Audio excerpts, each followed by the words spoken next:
Class 10th विषय भूगोल chapter number 4 इकाई 4 नहीं, परिवहन संचार एवं व्यापार। इसके वस्तुनिष्ठ प्रश्न है, जो देखिएगा किताब से। स्वतंत्रता प्राप्ति के समय देश में सड़कों की कुल लंबाई कितनी थी? बोलिए।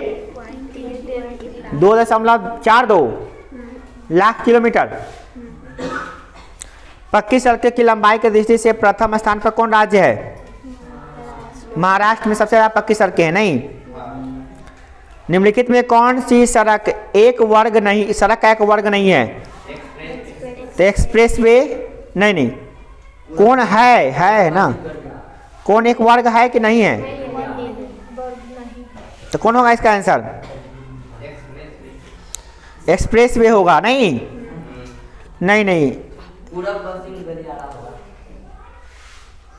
इसका आंसर होगा स्वर्णिम त्रिभुज राजमार्ग, यही होगा। सड़क का एक वर्ग नहीं है, मतलब कि कौन कौन सड़क है और कौन कौन सड़क नहीं है इसमें। पूरा पश्चिम गलियारा है, एक्सप्रेस वे है, स्वर्णिम त्रिभुज मार्ग यह भी है, सीमांत सड़क यह भी है। तो कौन नहीं है भाई? सड़क का प्रकार में स्वर्णिम त्रिभुज मार्ग नहीं है, चतुर्भुज मार्ग है। स्वर्णिम चतुर्भुज मार्ग ना है, त्रिभुज मार्ग दिया है इसमें। स्वर्णिम चतुर्भुज मार्ग है जिसमें 4 को मार्ग जुड़ा हुआ है। तो ये गलती है आपका, इस ग नंबर होगा ऑप्शन। क्या होगा? ग।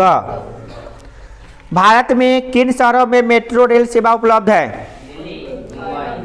दिल्ली, कोलकाता में, अब मुंबई में भी हो गया है। किस वर्ष इंडियन एयरलाइंस को इंडियन का नाम दिया गया? 2005 में, सही है। भारतीय अंतर्देशीय जलमार्ग प्राधिकरण का गठन किस वर्ष हुआ था? 1986 में। एन्नोर पतन किस राज्य में स्थित है? तमिलनाडु में है। प्रंतन किसे कहते हैं? जहाँ पे जहाजों का बेड़ा लगता है उसे प्रंतन कहते हैं। भारत को कुल कितने डाक क्षेत्रों में बांटा गया है? 8 डाक क्षेत्रों में बांटा गया है भारत को। देश में कितने विशेष आर्थिक क्षेत्र विकसित हैं? 5 आर्थिक क्षेत्र। 5 होंगे नहीं। प्राथमिक क्षेत्र, द्वितीय क्षेत्र, तृतीय क्षेत्र, चतुर्थ क्षेत्र, पंचम क्षेत्र। 5 क्षेत्र में बांटा गया है। तो इसका आंसर 5 होगा, 7 नहीं। 7 है। 7 कौन कौन होगा जी? पहले नाम याद कीजिए। आर्थिक क्षेत्र देखिए तो किताब में कोई को आर्थिक क्षेत्र। तो इसका आंसर हो गया कि 7 आर्थिक क्षेत्र है, मगर आप लोगों को पता करना है। अगला है फाल्टा। फाल्टा है, निकाल के रखिएगा। फाल्टा विशेष आर्थिक क्षेत्र कहाँ पर स्थित है?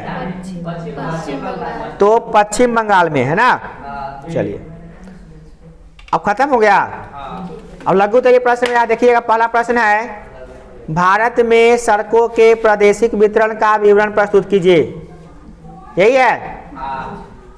बाप रे, बहुत लंबा चौड़ा क्वेश्चन से आंसर होगा इसमें, क्योंकि देखिए एक प्रदेश में कहाँ कहाँ पर सड़क है, पक्का सड़क कहाँ पे है, कच्चा सड़क कहाँ पे, मामूली बात हुई ना है। पूरी जगह खोजना बताना थोड़ा लंबा क्वेश्चन होगा आंसर। देखिए पक्की सड़कों की लंबाई की दृष्टि से महाराष्ट्र देश में प्रथम स्थान पर है। यहाँ 2.70 लाख लंबा पक्की सड़कें हैं। और इसके बाद दूसरे नंबर स्थान पे आता है उत्तर प्रदेश, और तीसरे स्थान पे आता है उड़ीसा, जहाँ पे क्रमशः 2.47 लाख, और उड़ीसा में 2.36 लाख किलोमीटर लंबी सड़कें हैं, पक्की सड़कें। पक्की सड़कों की सबसे कम लंबाई वाला राज्य है लक्षद्वीप, जहाँ पे मात्र 1 किलोमीटर लंबी पक्की सड़क है। कहाँ पे? लक्षद्वीप में। सड़कों के घनत्व की दृष्टि से प्रथम स्थान पर आता है केरल, दूसरा स्थान पर गोवा, और तीसरा स्थान पर आता है उड़ीसा। उत्तर भारत में सड़कों का सर्वाधिक घनत्व जो है ना, पंजाब के बाद में उत्तर प्रदेश और पश्चिम बंगाल में है। उत्तर पूर्वी राज्यों में त्रिपुरा प्रथम स्थान पर और नागालैंड दूसरे स्थान पर है। पूरे देश में सड़कों का सर्वाधिक घनत्व जो है दिल्ली में है। कहाँ पे है? दिल्ली में। वो आती लेता है। प्रश्न है भारतीय रेल परिवहन की प्रमुख विशेषताओं का उल्लेख कीजिए। देखिए, दो बड़े शहरों को या महानगरों के बीच में अगर तेज गति से जाने वाला है तो इसके लिए आपको ट्रेन बहुत अच्छा है, और भारी भरकम सामान को ढोने के लिए भी ये बहुत अच्छा होता है, और सस्ता भी पड़ता है अन्य भाड़ा से। तो अगर दो देशों के शहरों के बीच में, महानगरों के बीच में बात करें तो यहाँ पे राजधानी एवं शताब्दी एक्सप्रेस चलाई जाती है। राजधानी एक्सप्रेस और शताब्दी एक्सप्रेस ट्रेन जो काफ़ी तेज चलती है।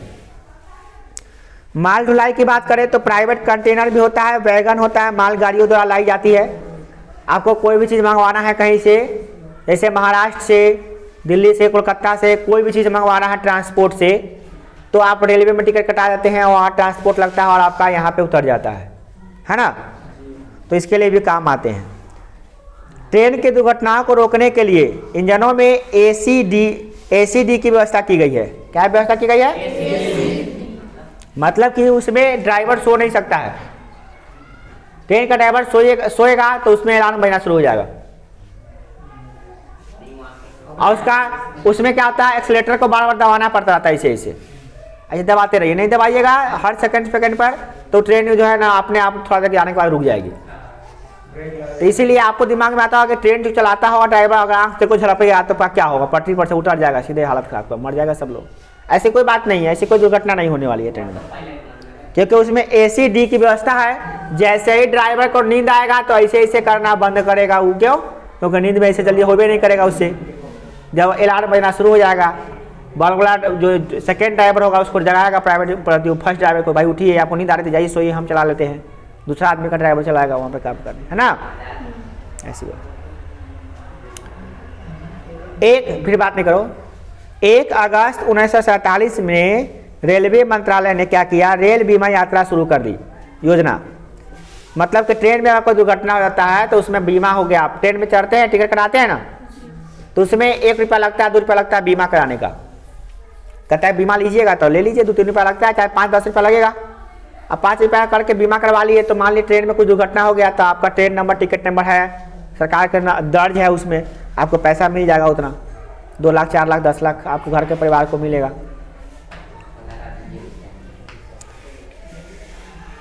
कोलकाता एवं दिल्ली में मेट्रो ट्रेन चलती है। जमीन के अंदर भी चलती है, जमीन के ऊपर भी चलती है। गोवा, महाराष्ट्र, केरल, कर्नाटक के बीच में 760 किलोमीटर की जो दूरी है, लंबी कोणार्क है, रेलवे योजना के तहत चलाई जा रही है। इस मार्ग में देश का सबसे लंबा सुरंग है, 6.5 किलोमीटर सुरंग लंबा काटा गया, जो रत्नागिरी के निकट में है। राजस्थान में शाही रेल, पैलेस ऑन व्हील तथा महाराष्ट्र में डिक्किन ओडेसिस रेलगाड़ियां चलाई जा रही है। नहीं, पर्वतीय भागों में पर्यटन स्थलों पर भी मनोरंजन करने के लिए भी स्पेशल रेलगाड़ियां चलाई जा रही है। शिमला, ऊटी, माउंट आबू, दार्जिलिंग इत्यादि में भी रेल सेवाएं मिल रही है। यह एशिया का सबसे बड़ा विश्व का तीसरा बड़ा रेल प्रणाली है भारत में। कहाँ पे? भारत में। एशिया का सबसे बड़ा रेल प्रणाली और विश्व का तीसरा बड़ा रेल प्रणाली कहाँ पे है? भारत में है। विश्व में सबसे अधिक विद्युतकृत रेलगाड़ियाँ जो है रूस के बाद भारत में ही है। मतलब लाइन पर चलने वाला जो रेलगाड़ी है रूस के बाद सबसे ज़्यादा कहाँ पे है? भारत में है। तो भारत रेल के मामले में आगे है, इसमें कोई डाउट नहीं है कि ट्रेन के मामले में वो पीछे है, ऐसी कोई बात नहीं है। इसमें बहुत आगे है, वो दूसरा तीसरा स्थान पे आता है, कभी दूसरा नंबर पे, कभी तीसरा नंबर पे आता है भारत रेल के मामले में। क्योंकि कारण है यहाँ पे कि रेल सबसे बड़ा मतलब परिवहन का सबसे बड़ा हिस्सा है। आप जब बाहर निकलिएगा, आपको दिल्ली जाना है, मुंबई जाना है, तो सबसे सस्ता सवारी खोजिएगा तो ट्रेन ही मिलेगा आपको। नहीं, उससे सस्ता सवारी आपको कोई नहीं मिलेगा। जैसे दिल्ली जाना है तो बस का किराया कितना होगा नॉर्मल? तो 2000 रुपया होगा, 1800 रुपया होगा। और अगर आप ट्रेन में जाते हैं तो 400-500 में जनरल टिकट मिल जाएगा आपको, 300 में, 350 में जनरल टिकट मिल जाएगा। और रिजर्वेशन सो के जाने वाला भी कीजिएगा आपको, स्लीपर में भी, तो भी आपको 500-550 में दिल्ली का मिल जाएगा, जो और चीज़ों में आपको नहीं मिला। सो के जाने के लिए बस में आपको लगेगा 2000 रुपया और ट्रेन में लगता है 550 रुपया। तो ये बात है, ट्रेन सस्ता देता है। हालांकि आप प्राइवेट हो चुका है तो थोड़ा सा महंगा कर दिया है, बट सस्ता है फिर भी सबसे अभी भी। चलिए बात आप देखते हैं, भारत में विभिन्न डाक चैनल। डाक चैनल समझते हैं? जैसे हम चिट्ठी भेजते हैं ना, तो चिट्ठी होता है। कोनो चिट्ठी था पहले कि मान लें हम करौली गांव से भेजना है परसौनी गांव में, कोनो भेजना है बिहार से झारखंड में, कोनो भेजना है बिहार से महाराष्ट्र में, तो अलग अलग प्रकार की चिट्ठियाँ हो गई। एक गांव से गांव में भेज रहे हैं, एक गांव से राज्य में भेज रहे हैं, राज्य से राज्य तरफ रहा है, कोई राज्य से बड़का महानगर में जा रहा है, तो चिट्ठी की पहचान करना पड़ेगा ना। अब जो वहाँ पे डाकघर में चिट्ठी आप गिरा देते हैं बॉक्स में, वहाँ पे डाकिया लेके आता है, वहाँ पे छटाई करता होगा, सबको अलग अलग पेटी में डालता होगा, पीला पेटी, लाल पेटी, हरा पेटी, सब अलग अलग पेटी होता है, उस पेटी में डालता होगा। सब पेटी का अपना अपना महत्व होगा, उसी के बारे में बताना है आपको, ठीक है। अब थोड़ा इसका उपयोग कम गया है, क्योंकि अब हम लोग डाकघर का इस्तेमाल बहुत ही कम करते हैं, बट अभी भी सरकारी जितना भी कॉल लेटर सब आता है, सब कुछ होता है, सब डाकघर से ही आता है कि नहीं आता है। अभी एटीएम के लिए अप्लाई करते हैं तो डाकघर से ही मिलता है। आप आधार कार्ड के लिए अप्लाई कीजिए, डाकघर से ही मिलेगा। पैन कार्ड के लिए अप्लाई कीजिएगा, डाकघर से ही मिलेगा। नौकरी का कॉल लेटर आएगा, डाकघर से ही आएगा आपका। हाँ, बहुत कुछ अभी भी डाकघर चालू है, और डाकघर का जो बंद नहीं होने वाला है, क्योंकि डाकघर में और भी काम अटैच कर दिया गया, बैंकिंग प्रणाली को भी जोड़ दिया गया। डाकघर में बैंक भी खोल दिया गया है, पैसा जमा कर सकते हैं ना। और डाकघर का मिनी पोस्ट भी खुल चुका है, ऑफिस, पोस्ट ऑफिस का बैंक। चलिए देखते हैं हम। बाप रे बाप। राजधानी चैनल, सबसे पहले बात करते हैं राजधानी चैनल की। नई दिल्ली से 5 विशेष राज्यों में राजधानी चैनल की व्यवस्था की गई है। इसके लिए पीले रंग की पेटियां होती है। क्या होती है? पीले। मतलब कि डाकघर में पीला रंग का जो पेटियां होगा वो राजधानी चैनल के लिए होगा। दूसरा है मेट्रो चैनल। बेंगलुरु, कोलकाता, चेन्नई, दिल्ली, मुंबई एवं हैदराबाद के लिए डाक सेवा है। ये इसका जो पेटी है इसका रंग नीला है। नीला रंग की पेटियां किसके लिए होता है? तो मेट्रो चैनल के लिए। परीक्षा में पूछता है। ग्रीन चैनल के लिए क्या होता है? तो ग्रीन चैनल के लिए स्थानीय पिन कोड अंकित होता है, उसके लिए होता है। स्थानीय पिन कोड मतलब कि जैसे करौली से परसौनी भेजना है, या करौली से आपको भेजना है झारखंड के किसी गांव में, तो इस स्थानीय हो गया, ज़्यादा दूर का नहीं हुआ। तो ये सब क्या हो गया? क्या ये ग्रीन चैनल का पेटी होता है, ग्रीन रंग का होता है, हरा रंग का। अगला है दस्तावेज चैनल। समाचार पत्र जितने भी होते हैं, पत्रिकाएं होती है, वो भी दूसरी जगह से एक जगह आती है, तो डाकघर द्वारा आती है, तो इसको कहते हैं क्या? दस्तावेज चैनल। इसका कोई विशेष रंग नहीं है। अगला है व्यापार चैनल। ये छोटे मोटे व्यापारिक संगठनों के लिए होता है, जैसे कोई कॉल लेटर आ गया व्यापार का, कोई बिजनेस का लेटर, बिजनेस लेटर भेजना है, तो इसके लिए हम लोग करते हैं व्यापार चैनल का उपयोग, ठीक है। अब जब से फैक्स हो गया, मैसेज हो गया, इंटरनेट हो गया, इसका वैल्यूएशन कम गया है, क्योंकि आप लोग फैक्स करता है, ईमेल कर देता है, मैसेज कर देता है, व्हाट्सएप कर देता है कि नहीं। परंतु व्हाट्सएप को अभी भी ऑफिशियल ऑथराइजेशन नहीं मिला है, पता है ना आपको। कोई भी ऑफिशियल चीज़ व्हाट्सएप पे नहीं आएगा, ईमेल पे आएगा। ईमेल को सरकारी ऑथराइजेशन मिला है, पता है आपको। कोई भी सरकारी, आपके सरकार कोई भी काम होगा तो ईमेल एड्रेस भरवाता होगा उसमें। आप मैट्रिक का फॉर्म भरे होइएगा, उसमें भी ईमेल एड्रेस भरवाया होगा। क्यों? क्योंकि आपका मैट्रिक का जो एडमिट कार्ड है, डमी एडमिट कार्ड या कोई भी एडमिट कार्ड, वो ईमेल आईडी पे ही भेजेगा। आप ईमेल आईडी पे जाकर वहाँ से डाउनलोड कर सकते हैं, सारी व्यवस्था ईमेल आईडी पे होगा आपका। ईमेल आईडी बहुत बड़ा चीज़ होता है, तो गवर्नमेंट द्वारा ऑथराइज्ड है, इसलिए इस पर फेक न्यूज़ जल्दी नहीं आते हैं। बाकी व्हाट्सएप पे तो कुछ भी आ सकते हैं, और यूट्यूब पर भी आप कुछ भी डाल सकते हैं। यूट्यूब भी ऑथराइज्ड नहीं है, इस पर कोई जरूरी नहीं है। यूट्यूब पे भी ऑथराइज नहीं है, चैनल ऑथराइज हो सकता है, वहाँ यूट्यूब ऑथराइज नहीं, मतलब ये नहीं है कि इसमें सरकारी चीज़ खाली आता है। इसमें प्राइवेट भी डाल सकता है, कोई भी आदमी कोई भी चीज़ जानकारी को डाल सकता है। और जानवे करते हैं यूट्यूब पर जितने लोग हैं सब टीचरें हैं, उस पर आप भी बन सकते हैं टीचर। जो जानकारी मिला डाल दिए, टीचर हो गए उसके। नहीं, कैसे खाते हैं, कैसे केला का छिलका उतारते हैं, वो भी डाल दीजिए वीडियो बना के। केला का छिलका ऐसे उतारिएगा तो ठीक रहेगा। हाँ, यूट्यूब पे सारे कुछ मिल जाएंगे। अगला है चौथा नंबर क्वेश्चन। भारत में निर्यात एवं आयात की जाने वाली वस्तुओं का उल्लेख। निर्यात माने क्या होता है? किसी वस्तु को यहाँ से भेजना। आयात का मतलब क्या होता है? विदेश की वस्तुओं को दूसरे देश की वस्तुओं को अपने देश में। तो कौन कौन चीज़ों को हम लोग भेजते हैं? और कौन कौन चीज़ को मंगाते हैं उसके लिस्ट देखने जा रहे हैं। चलिए पहले देखते हैं निर्यात की जाने वाली वस्तुएं कथी कथी हम लोग भेजते हैं। सबसे पहला चीज इंजीनियरिंग सामान, पेट्रोलियम उत्पाद, रत्न आभूषण, रसायन संबंधित उत्पाद, वस्त्र, कृषि संबंधित उत्पाद, अयस्क एवं खनिज इत्यादि को यहाँ से भेजते हैं, निर्यात करते हैं। क्लियर? क्या क्या चीज़ मंगाते हैं? पेट्रोलियम संबंधित कुछ उत्पाद मंगाते भी हैं, मशीनरी सामान मंगाते हैं, इलेक्ट्रॉनिक सामान जो होता है उसको मंगाते हैं, सोना चांदी को भी मंगाते हैं, और उर्वरक रसायन एवं अलौह धातु जैसे एल्युमिनियम, तांबा, ऑक्साइड ये सबको भी मंगवाते हैं वहाँ से। जिसमें लोहा नहीं होता उसको मंगवाते हैं, लोहा वाला चीज़ को भेजते हैं हम लोग।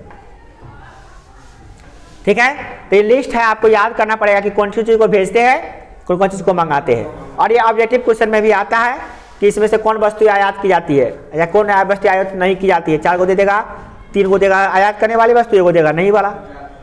माने घुमा फिरा के क्वेश्चन से आ सकता है, इसलिए आप इसको लिस्ट को याद कर लीजिएगा। अब है भारत में प्रमुख राष्ट्रीय जल मार्ग के बारे में बताइए। क्या भारत में भी पनिया जहाज यानी पानी वाला जो जहाज है उसका इस्तेमाल किया जाता है? क्या उससे भी आवागमन होता है, माल ढुलाई होता है, माल का भेजते उससे है? तो हाँ। क्या इसका भी मार्ग है, रास्ता है? तो हाँ। इसका जमीन पर चलने वाला मार्ग तो नहीं होगा। तो कौन कौन सा मार्ग है इसको बताना है। तो चलिए बात करते हैं सबसे पहला जल मार्ग की, वह उसका नाम है राष्ट्रीय जल मार्ग संख्या 1। क्या नाम इसका? राष्ट्रीय जल मार्ग संख्या 1। ये कहाँ था है? तो यह इलाहाबाद से हल्दिया के बीच में चलती है। इसकी दूरी लगभग कितना है? 1620 किलोमीटर। और ये काफ़ी चला था। इससे क्या होता है, व्यापारिक जितना भी सामान उमान होता है ढुलाई उलाई का, जितना भी व्यापारिक सामान सब होता है खरीद बिक्री का, सबको ढुलाई उलाई किया जाता है इससे, मतलब इसको उसे भेजा जाता है। दूसरा है राष्ट्रीय जल मार्ग संख्या 2। यह सदिया के धुरवी तक, सदिया से लेकर धुरवी तक चलती है, जिसकी लंबाई कितनी है? देखिए 891 किलोमीटर, जो ब्रह्मपुत्र नदी में विकसित है। और इसका भारत और बांग्लादेश दोनों साझेदारी करके उपयोग करते हैं। देखिए इधर दिया होगा, आप देख लीजिए ठीक से। 199 निकालिए, 199 पेज है। चलिए अब राष्ट्रीय जलमार्ग संख्या 3। यह कोलम से कोट्टापुरम तक चलता है। इसकी लंबाई कितनी है? 205 है।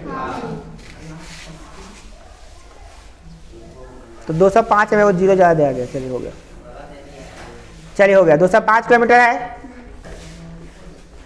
यह जो है ना उद्योग मंडल नहरों से जुड़ी हुई है, नहीं? हाँ, चंपाकारा है तथा उद्योग मंडल के नहरों के सहित पश्चिम तट के नहरों से विकसित की गई है, नहीं? ये एड्रेस है कहाँ कहाँ पे है, कौन नदी में है। राष्ट्रीय जलमार्ग संख्या 4। यह गोदावरी कृष्णा नदियों के सहारे बनाई गई है।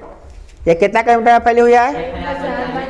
1095 किलोमीटर में फैली हुई है ना?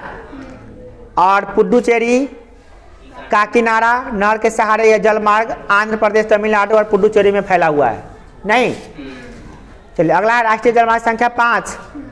यह जलमार्ग संख्या जो है उड़ीसा राज्य में ईस्ट कोस्ट कनाल, मताई नदी, ब्राह्मणी नदी एवं महानदी डेल्टा के सहारे कितना 623 किलोमीटर की लंबाई तक फैला गया है, विकसित किया गया है, किया जा रहा है, हुआ नहीं है शायद, किया जा रहा है। और इससे भी वही ढुलाई वाला काम ही किया जाएगा। माल देखिए इस समय आदमी जा नहीं जाता है, माल गाड़ियाँ माल ज़्यादा भेजते हैं। ठीक है, माल को भेजने के लिए सबसे अच्छा आता है जल मार्ग। क्यों? क्योंकि जल में जानवे करते हैं वजन का कोई इफेक्ट पड़ता नहीं है, नहीं समझते हैं? जल में ज़्यादा इफेक्ट नहीं पड़ता वजन का। और दूसरा बात ट्रैफिक का भी कोई झंझट नहीं है। कच्चा माल को भेजना है, कोई ट्रैफिक नहीं है, क्या कहीं पे जाम नहीं है, कहीं पे फंसा नहीं है, आराम से जो रोड बन गया है।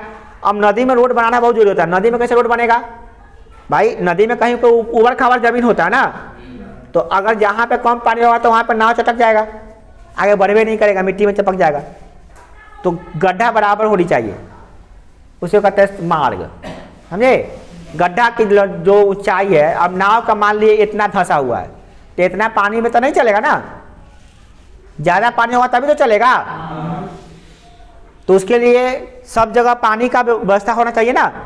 कम पानी होगा तो वहाँ पे नाव चटक जाएगा ना, माल रखा हुआ है सब चटक जाएगा उसी में, नाव फंस जाएगा उसी में, चलवे नहीं करेगा आगे। तो सब जगह मिट्टी जो है ना काट कटा दिया जाता है, नाव एकदम जहाँ गहराई मतलब जहाँ पे जितना चाहिए उतना चाहिए, उससे कम गहराई में चलवे नहीं करेगा वो स्टीमर बड़का का जहाज सब। चलिए देखो तो ये प्रश्न देखते हैं हम। तो ये प्रश्न में क्या कहा है देखिए तो, भारत के अंतर्राष्ट्रीय व्यापार की विशेषताओं का वर्णन करना है। क्या भारत अपने ही देश में व्यापार करता है कि किसी अन्य देश में ही व्यापार करता है? तो अन्य देश में व्यापार करता है, उसे कहते हैं अंतर्राष्ट्रीय व्यापार, पता है ना।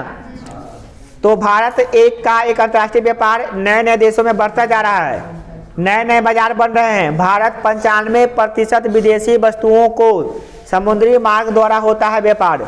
केवल नेपाल, बांग्लादेश, पाकिस्तान स्थल मार्ग से व्यापार होता है। क्यों? क्योंकि इसमें जुड़ा हुआ स्थल मार्ग से। बाकी जितना देश से व्यापार होता है वो सब जल मार्ग से होता है। ठीक है।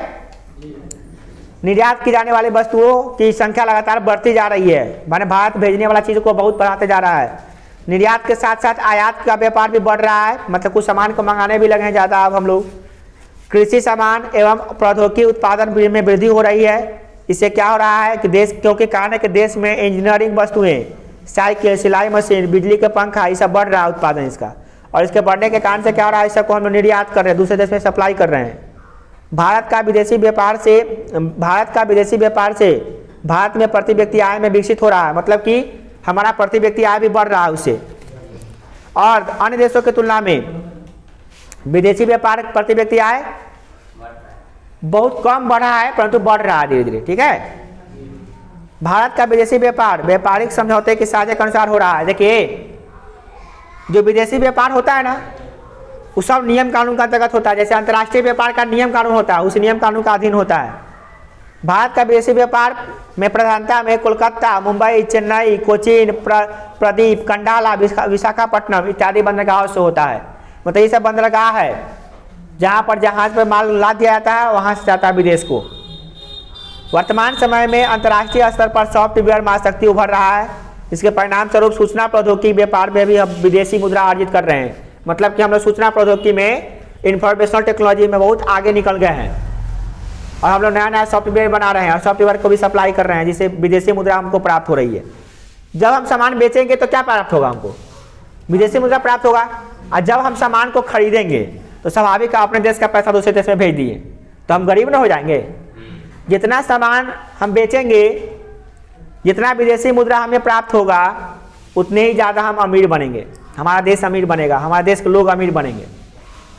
और जितने ज़्यादा सामान हम खरीदेंगे, उतना ही अपने देश का पैसा जाएगा, उतने ही हम गरीब बन जाएंगे। समझ रहे हैं बात को? तो अभी नॉर्मल चल रहा है, हम लोग निर्यात भी कर रहे हैं, आयात दोनों कर रहे हैं, ज़्यादा विशेष इसमें अभी चेंजिंग नहीं हुआ है। हाँ, सूचना प्रौद्योगिकी की वस्तुओं का बहुत ज़्यादा भरमार लगा अपने भारत में, क्योंकि बेंगलुरु में और जगह पे सॉफ्टवेयर बहुत ज़्यादा बन रहा है। भारत में पाए जाने वाले विभिन्न प्रकार की सड़कों के बारे में बताना है। तो सड़क के बारे में जरा आप निकाल लीजिए, कौन कौन सड़क है। राष्ट्रीय मार्ग के बारे में, जल मार्ग के बारे में पढ़े हैं ना, उसके बाद राष्ट्रीय मार्ग होगा, वो देख लीजिए आप। पेज नंबर कितना है बोले तो? 198, 198, 99 निकालिए, निकालिए। ये जल मार्ग है क्या जी? ये जल मार्ग है। स्थल मार्ग कहाँ है? स्थल मार्ग, स्थल मार्ग होगा, देखिए उसमें भी होगा राजमार्ग संख्या 1। हाँ, यहाँ पे पेज नंबर 149, 48, 49 आए, उससे पहले का राष्ट्रीय मार्ग कहाँ है? ना राष्ट्रीय मार्ग, हाँ राष्ट्रीय मार्ग होगा, राजमार्ग होगा। कितना? अच्छा 183, 84 में। चलिए निकालिए। हाँ वही है, 83, 84, 85 में भी है। चलिए देखते हैं, आप देखिएगा रिकॉर्ड गलती हो सकता है। पहला है राष्ट्रीय राजमार्ग संख्या 1 नंबर पढ़ते हैं देखिए भारत में जो सड़कें हैं ना उसको 4 भागों में बांटा गया है। पहला राष्ट्रीय राजमार्ग, दूसरा है राज्य मार्ग, तीसरा जिला और जिला की सड़कें, चौथा है सीमांती सड़कें। नहीं आए चौथा, तो 5वां होगा सीमांती सड़कें। ना होगा, देखिएगा पढ़िएगा तो होगा, उसमें पढ़िएगा तो 5 होगा। चाहे टॉप पॉइंट बना के दिया 4 गो, अरे पॉइंट तो 4 गो दिले ना। हाँ सीमांत सड़कें भी जोड़ा गया है लास्ट में। देखिए पहला है राष्ट्रीय राजमार्ग, दूसरा है राजमार्ग, तीसरा जिला सड़कें, चौथा है ग्रामीण सड़कें, अब 5वां है सीमांती सड़कें जो जोड़ दिया गया टॉपिक लास्ट में, है ना। चलिए देखते हैं एक एक करके। पहला है राष्ट्रीय राजमार्ग, मतलब नेशनल हाईवे, इसको अंग्रेजी में कहते हैं नेशनल हाईवे, एनएच कहते हैं, एनएच। चलिए यह देश के विभिन्न प्रांतों को आपस में जोड़ने का काम करता है।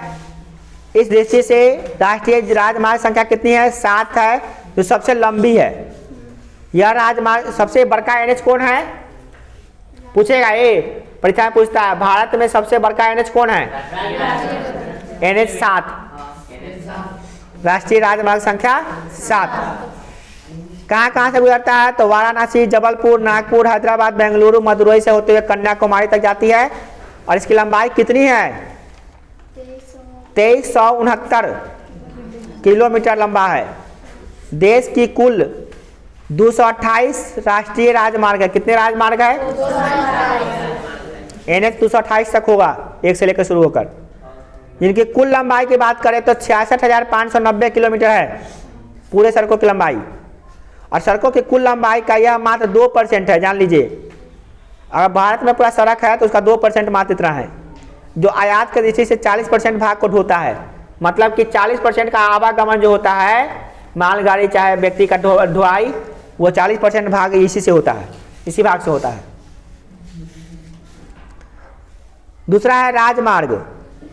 यह राज्य के राजधानियों को विभिन्न जिला मुख्यालय से जोड़ता है। जैसे शिवहर जिला है, शिवहर जिला को पटना से जोड़ने वाला कोई सड़क होगा ना, जिला को राजधानी से जोड़ने का काम करता है ये, इसका नाम है राजमार्ग। ठीक है, यह राजमार्ग क्या करता है? यह राष्ट्रीय राजमार्ग से जुड़ा होता है। यह देश माने एनएच से जुड़ा होता है, ये एनएच से कहीं ना कहीं जुड़ेगा। ठीक है, देश में इसकी सड़क की कुल लंबाई जो है ना 4% है। कितने परसेंट है? 4%। तीसरा है जिला सड़कें। राज्य के विभिन्न जिला मुख्यालय को जोड़ने वाला काम करता है ये। जैसे बिहार में जिला है कि नहीं है? तो शिवहर जिला है, सीतामढ़ी जिला, मुजफ्फरपुर जिला है। तो एक जिला से दूसरे जिला को जोड़ने का जो काम करता है उसे कहते हैं जिला सड़कें। ठीक है, यह 14% हिस्सों का हिस्सा में फैला हुआ है। ठीक है, मतलब कुल सड़क का कितना परसेंट है? 14%। अगला है ग्रामीण सड़कें। यह गाँव को जोड़ने का काम करता है, एक गाँव को दूसरे गाँव से जोड़ता है। ठीक है, और यह देश के कुल सड़कों का लगभग 80% भाग में है। मतलब सबसे ज़्यादा कौन है? ग्रामीण सड़कें ही हैं। यह प्रधानमंत्री सड़क योजना के अंतर्गत बनाया जाता है। इसको प्रधानमंत्री सड़क योजना के अंतर्गत बनाया गया है। ठीक है, अब है सीमांत सड़कें, 5वां नंबर। राजनीतिक एवं सामरिक दृष्टि से सीमावर्ती क्षेत्रों में जहाँ पे बॉर्डर है ना, जैसे बिहार जैसे कि हिंदुस्तान और नेपाल का बॉर्डर होगा ना सीतामढ़ी के आसपास, तो उसके जो सड़कें होंगी बॉर्डर पे जो सड़क होगी उसको कहते हैं सीमांती सड़कें। अब बॉर्डर पे सड़कें क्यों बनाई जाती है? हमारे सैनिक वहाँ पे रक्षा करते हैं, वहाँ तक खाना पहुँचाने के लिए, उसकी देख रेख करने के लिए, टैंक पहुँचाने के लिए, मिसाइल पहुँचाने के लिए सड़क चाहिए कि नहीं चाहिए? उसे कहते हैं सीमांती सड़कें। ठीक है, इसका रख रखाव जो है ना सड़क संगठन करता है। मतलब कि यह देख रेख सामान्य आदमी के हाथ में नहीं होता है, क्योंकि इस पर सबसे ज़्यादा आतंकवादी का नज़र होता है। आतंकवादी इसको तोड़ता है ज़्यादातर। क्यों? क्योंकि ये फौजी सबका रास्ता है ना, इसलिए। इसका गठन हुआ था 1960 में, किसका? सीमा सड़क संगठन का। और यही इसका काम करता है देख रेख का, क्योंकि सैनिकों के लिए बहुत ही आवश्यक सामान इसी से भेजा जाता है। ठीक है, सैनिकों को जो भी चीज़ चाहिए इसी सड़क से भेजा जाता है। ये आम लोगों के लिए सड़क नहीं होता है, सामान्य लोगों के चलने के लिए सड़क नहीं होता है। ये सिर्फ बॉर्डर पे रहने वाले तैनात जो लोग हैं, जो हमारे सैनिक हैं, उनके लिए स्पेशली ये सड़क होता है। अब सड़क है तो चलते हैं आम लोग भी, बट जनरली उसी के लिए होता है वो।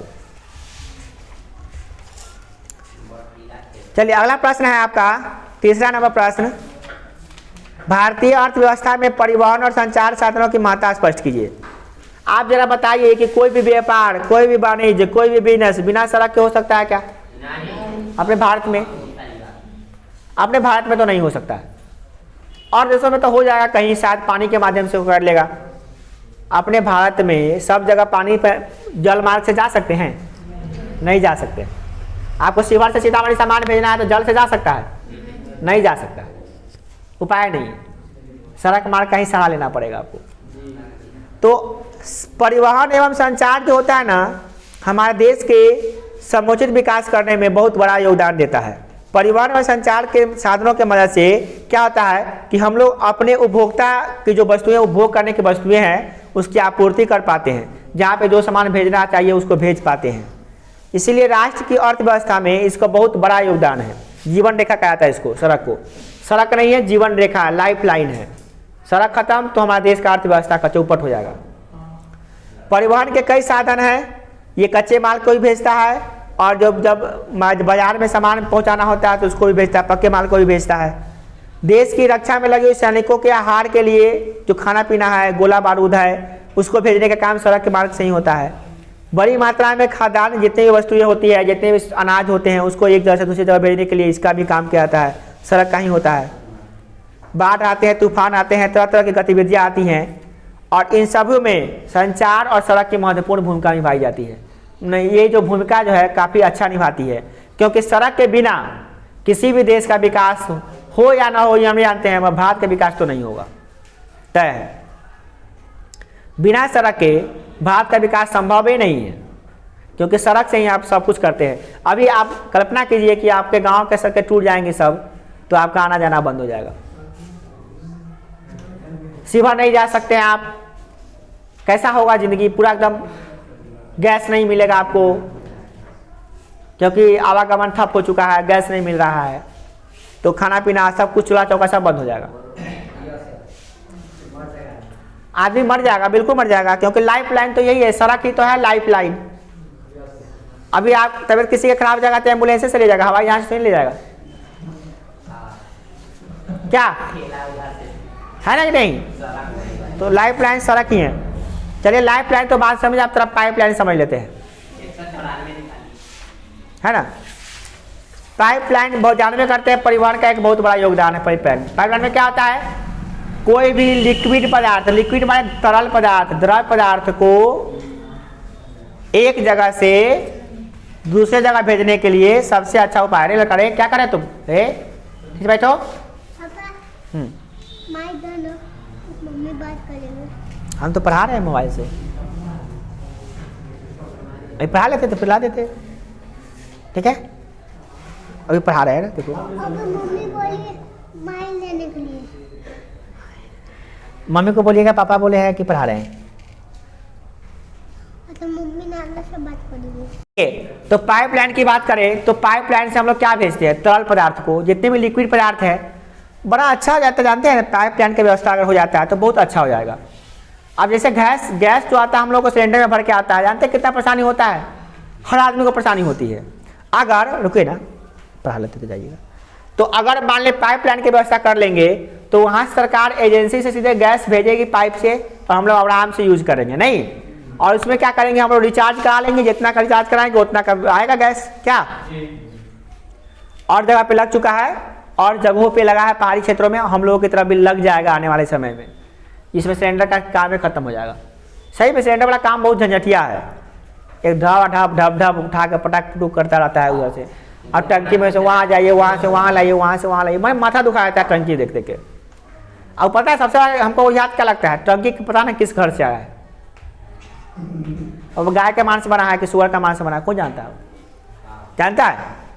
उसको धोइए फिर लाके रोज के रोज, हमेशा जब लाइए तो धोइए उसको। नहीं, अजीब लगता है ना, गैस कहाँ से आया कोई जानता है? पूरा बीमारी का वाहक है। पता है, हमको लगता है आधा बीमारी उसी से होता होगा आदमी को। गैस कहाँ से आता है कोई ठीक है? किसके किचन से आता है, कहाँ पे कौन किस अवस्था में रखता है उसको, कोई ठीक नहीं। तो वही बात है, ये गैस वाला सिस्टम बहुत खराब ना है, पाइपलाइन वाला, ये थी वाला सॉरी, पाइपलाइन वाला व्यवस्था हो जाता है तो बहुत मस्त रहेगा। देखिए पाइपलाइन परिवहन से तरल पदार्थों को भेज सकते हैं, पेट्रोलियम पदार्थों को भेज सकते हैं, गैस को भेज सकते हैं। पाइपलाइन के द्वारा मरुस्थलों में, जंगलों में, पहाड़ों में, जो बड़े बड़े क्षेत्र है, जहाँ पे दुर्गम क्षेत्र है, जहाँ पे जाना आना सही से नहीं हो पाएगा, वहाँ पे भी हम लोग भेज सकते हैं। नहीं, पाइपलाइन का भविष्य जो है ना बहुत ही सुनहरा है। आने वाले समय में हम लोग पाइपलाइन पर निर्भर रहेंगे। तेल भेजना हो तब, चाहे गैस भेजना हो तब, इसके लिए हम लोग पाइपलाइन का ही सहारा लेंगे आने वाले समय में। और बाजार में जितने भी देखो ये तेल का जो फैक्ट्री होता है, तेल का कुआं निकलता है, तेल से निकला, वहाँ कुआं से निकला और जाएगा फैक्ट्री में ठीक होने, शुद्ध होने के लिए जाएगा, उसको रिफाइंड करने के लिए जाएगा, तो कैसे जाता है? ट्रक तो जाता है, पाइपलाइन से ही जाता है। अभी तो कुआं से डायरेक्ट जोड़ दिया गया कंपनी को पाइपलाइन से। ठीक है, आजकल ठोस पदार्थ जैसे खनिज तरल अवस्था में परिवर्तित करके पाइपलाइन द्वारा भेजा जा रहा है। देश में पेट्रोलियम उत्पाद की वृद्धि, आयात एवं वृद्धि के साथ साथ पाइपलाइन मार्ग का विस्तार भी बढ़ गया है। 1985 तक देश में पाइपलाइनों का कुल विस्तार 6,535 किलोमीटर था, जो 2004 में 18,540 किलोमीटर हो गया, मतलब कि बढ़ रहा है। पाइपलाइन की मात्रा जो है ना, लंबाई जो है ना लगातार बढ़ती जा रही है, और यह दिखा रहा है कि पाइपलाइन बहुत ही आने वाले समय में उपयोगी सिद्ध होने वाला है। भारत में पाइपलाइन का वर्गीकरण दो भागों में किया गया है। एक तेल पाइपलाइन जिसे कच्चा तेल भेजते हैं, और दूसरा है गैस पाइपलाइन जिसे एलपीजी गैस को भेजते हैं, और एचबीजे पाइपलाइन होता है जिसमें गैस वाला जो संबंधित जितने भी पदार्थ होते हैं उसको भी भेजने का काम करते हैं हम लोग। माने एगो से तेल भेजते हैं, एगो से गैस भेजते हैं। ठीक है, भारत में कच्चा तेल परिवहन के लिए उत्तर पूर्वी भारत में, पश्चिम भारत में पाइपलाइन की लाइन बिछाई गई है। इसमें देखिए मुख्य रूप से देखिए ध्यान से, पूर्वी उत्तरी भाग में डिगबोई से बरौनी तक एवं हल्दिया से पारादीप तक जो है ना, ये इसी से जाता है। पश्चिम में कंडाला, अजमेर से होते हुए पानीपत, जामनगर, चाकसू, इस सब तरफ जो है ना लग गया है पाइपलाइन। दक्षिण में विशाखापट्टनम, विजयवाड़ा, हैदराबाद के बीच में पाइपलाइन लग चुका है। गुजरात से उत्तर प्रदेश के बीच में जो जगदीशपुर है वहाँ तक लग गया पाइपलाइन। 1,730 किलोमीटर लंबा लगा हुआ है, इसमें गैस भी आता है। और इस प्रकार से पाइपलाइन का जो भविष्य है हमारे देश में बहुत ही सुनहरा है, और आने वाले समय में सरकार इस पर और ज़्यादा काम करेगी, और इससे हम लोगों को बेनिफिट मिलने वाला है। क्यों बताते हैं। पाइपलाइन में सबसे बड़ी बात क्या है कि एक बार पाइप लगा दीजिएगा, दोबारा खाली लीकेज चेक करना पड़ेगा आपको। लीकेज चेक कीजिए, लीकेज को बंद कीजिए बस। दूसरी बात, ट्रैफिक का कोई झंझट नहीं है। तीसरी बात कि इसमें भेजने के लिए मशीन की जरूरत नहीं पड़ेगा। गैस कंपनी से गैस वहां भेजेगा तो गैस को भेजने के लिए पाइप में कोई मशीन लगाना पड़ेगा? देखिए गैस अपने आप जाएगा नहीं। अरे पंपिंग सेट से पानी निकलता है तो भेजने के लिए पाइप जोड़ दीजिए, पाइप से पानी अपने आप जाता रहता है। उसको भेजने के लिए कोई फोर्स थोड़ी ना पड़ता है, वो फोर्स से चल जाता है, वो नहीं आता है। गैस भेजने के लिए कौन की मशीन चाहिए भाई? गैस आप बनाइए, गैस निकलेगा अपने आप पाइप के माध्यम से जाएगा करेगा। आगे कहाँ जाएगा? वो पाइपे में नहीं जाएगा। बंद करने वाला नहीं। हाँ, सिस्टम बंद खोल करने वाला तो अपना अपना घर में लगा होगा, एजेंसी में लगा होगा, तो मीटर लगा देगा भाई, सेंसर लगा देगा कि भाई इतना का रिचार्ज कराएगा तो इतने देर गैस चलेगा, उसके बाद अपने आप बंद हो जाएगा। चाहे इसमें सबसे बड़ा झंझट हमको क्या लगता है कि कहीं किसी घर में आग लग गया तो पूरे एजेंसी तक फैल जाएगा, बट ऐसा सिस्टम नहीं है। उसके बीच में रुकावट के लिए कोई मशीन लगाया जाए, जैसे कि लाइने में अभी मान लें यहाँ पे शॉर्ट सर्किट होगा तो पूरे कंपनी में थोड़ी ना आग लग जाएगा। ज़्यादा से ज़्यादा यहाँ तक लगेगा, ज़्यादा से ज़्यादा पोल तक जाएगा, ये नहीं होगा। ज़्यादा से ज़्यादा जलेगा तो पोल तक। हालांकि आप तो ऐसा मशीन लग गया है कि आई में आग लगेगा तो इतने दूर में आग लग के रह जाएगा, वो घर में भी नहीं जाएगा, वो घर में का बॉल जलेगा, ये घर में का बंद हो जाएगा, क्योंकि सब घर का पार्टिकुलरली वायरिंग होता है। अभी एक एक कमरे का वायरिंग होता है, एक एक बोर्ड का वायरिंग होता है। एक बोर्ड खराब होगा दूसरा का बोर्ड चलते रहेगा, कोई